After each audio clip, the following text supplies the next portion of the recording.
OR table. The OR table here? Somebody got to call a timeout? Bethany, can you hold it? Dhaval Adhvaryu. Nursing Banquet, Baton Rouge General.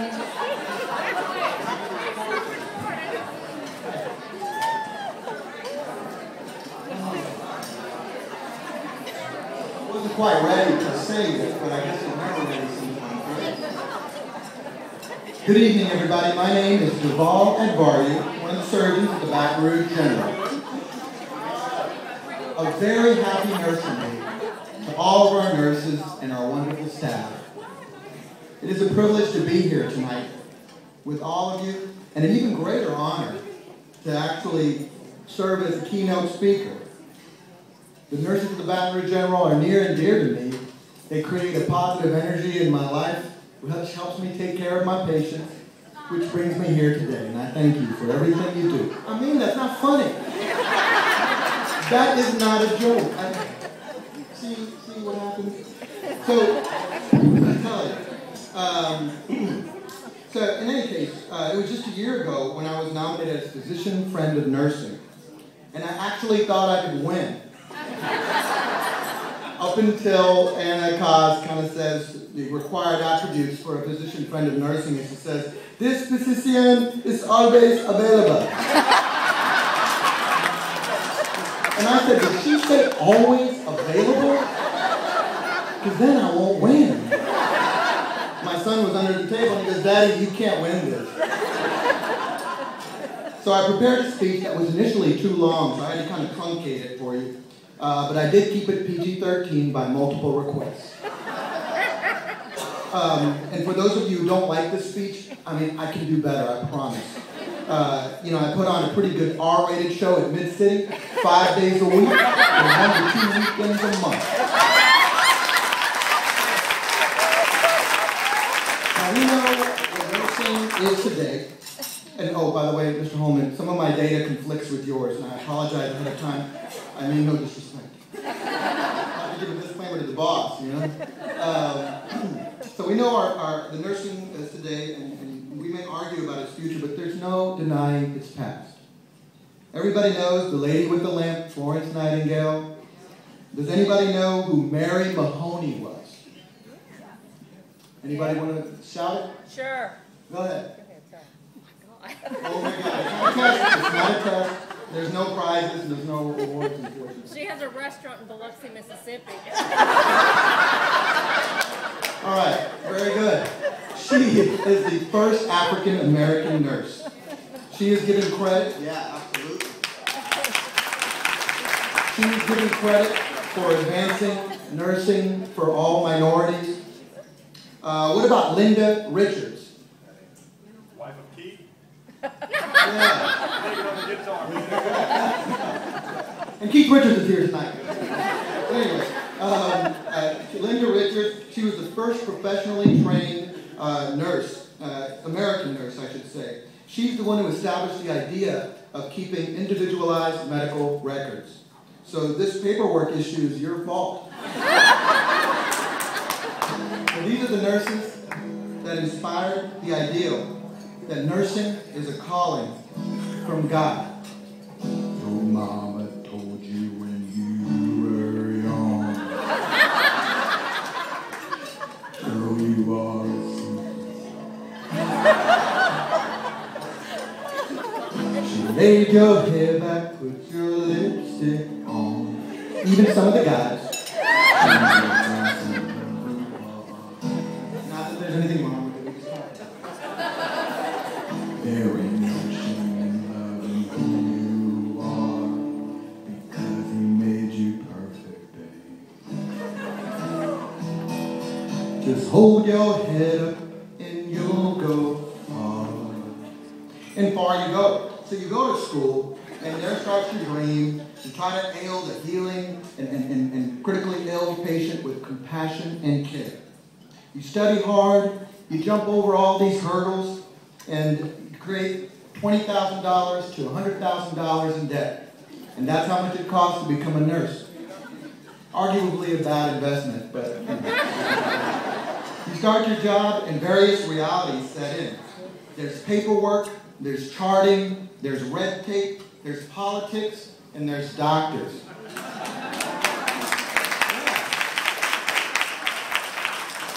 These doctors, you know, it's amazing how doctors get to treat nurses. I do it every day. I think it's amazing. But some of those nurses bite back. And this next ditty is dedicated to those nurses that bite back. You have Robin Como, Joni Lemoyne, who just bit me earlier, Jennifer Slay, who's not here for some lie, and Summer, Lauren, and Jean. These are people who can't believe I get to do what I do, act the way I do, and make what I do. Now that you got your nursing degree, prepare yourself to take orders from me. You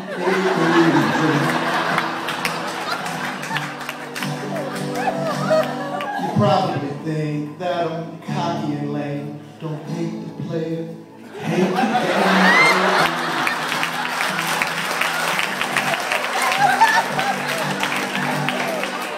That's all I got. Today's nurses are faced with overregulation, inadequate nurse-to-patient ratios, and many times difficult work conditions that result in reprimand rather than reward. Sentinel events lead to meetings that lead to more paperwork for nurses. This is what they learn as they come into their practice. 2 a.m. and you call her because you're still awake. It's the night shift, and yes, you have made a mistake because you got too much morphine and has respiratory depression.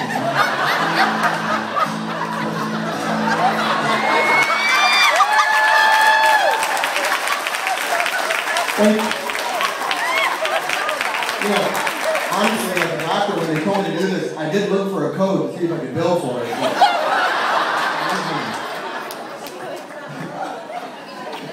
No, you can't call it bothering you, because he just won't answer. And you can't give the Narcan, because you don't have an order.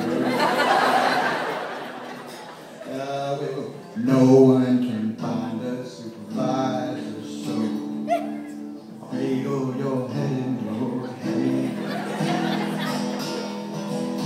And get 5 liters nasal cannula, do a sternal rub, and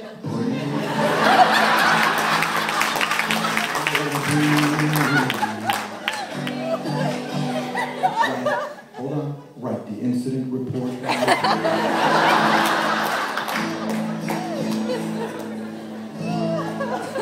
I don't mean to make a depressing speech about nursing and the lives and practice of nursing, but I do know there's truth in comedy. And where you find that, you can recognize it, you can change it, and then you can find something else to laugh at.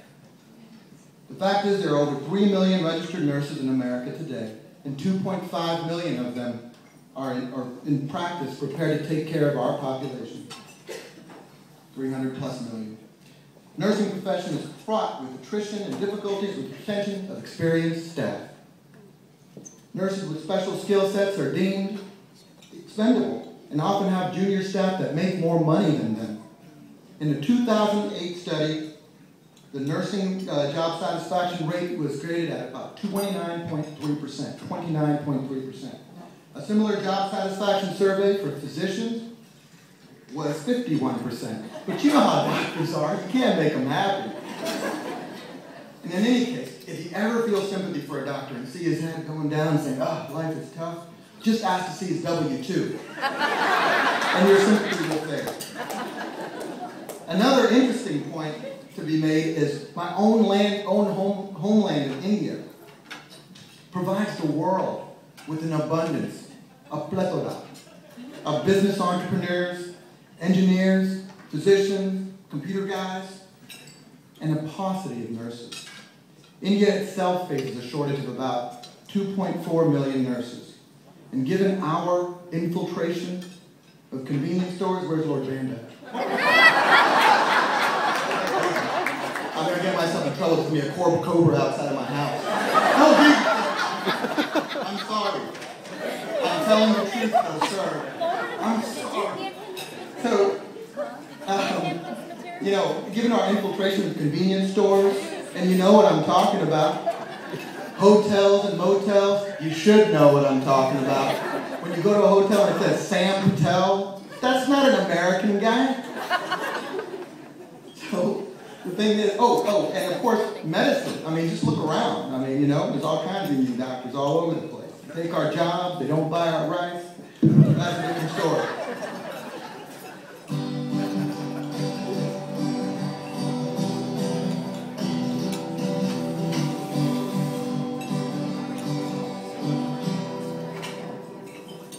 You're a part-time nurse, but a full-time slave. The sexy young nurse, she gets more pay. Can't see why you go and take a job at the lake.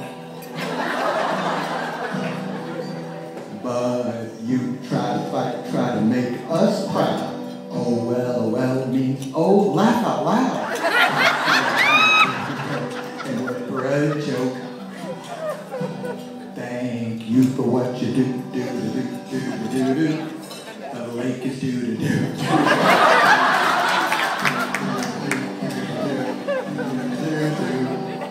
Don't try to get a job at the lake or Oshner.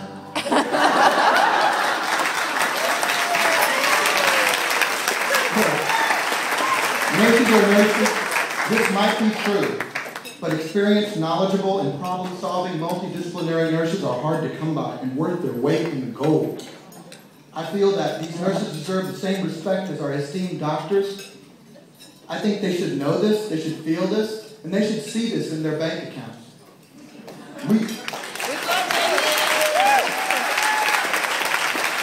This year's nursing theme was lead, advocate, and care, which is wonderful, and a very nice talk that you gave for us. But I would like to suggest, how about lobby and advance and crusade for a better tomorrow for nurses everywhere. Nurses are underpaid and underappreciated. There are unsung heroes, and the vessel and the blood that perfuse this beast we call healthcare. Nurses shouldn't be shifts and diffs and a standard job, but you should actually nurture not just your patients, but your future, to preserve it as an honorable and respectable profession, embedded and driven in passion for curing disease. Make people want it, make people chase it, and make people love it, and then keep it. I don't know how to make it happen, but I think you do, because you're beautiful and you're